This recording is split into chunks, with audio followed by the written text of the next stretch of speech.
Louange est à Allah, le Seigneur des mondes, et que Allah élève davantage les degrés du prophète Muhammad sallallahu alayhi wa sallam. Chers frères et sœurs, il y a des choses qui annulent la prière. Il est indispensable de les connaître pour les éviter. Parmi ces causes d'annulation, il y a 1.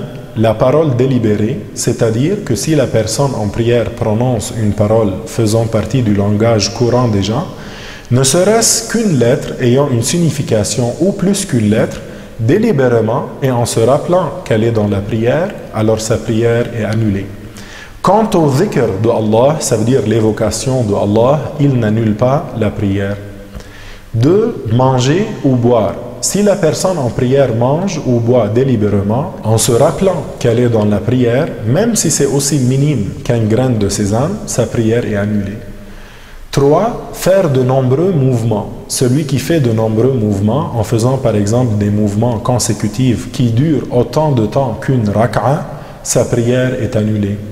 4. Le mouvement excessif, comme par exemple un grand saut.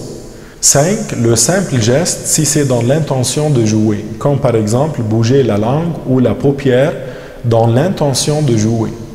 6. Ajouter un pilier, comme se prosterner 3 fois dans la même rak'a délibérément.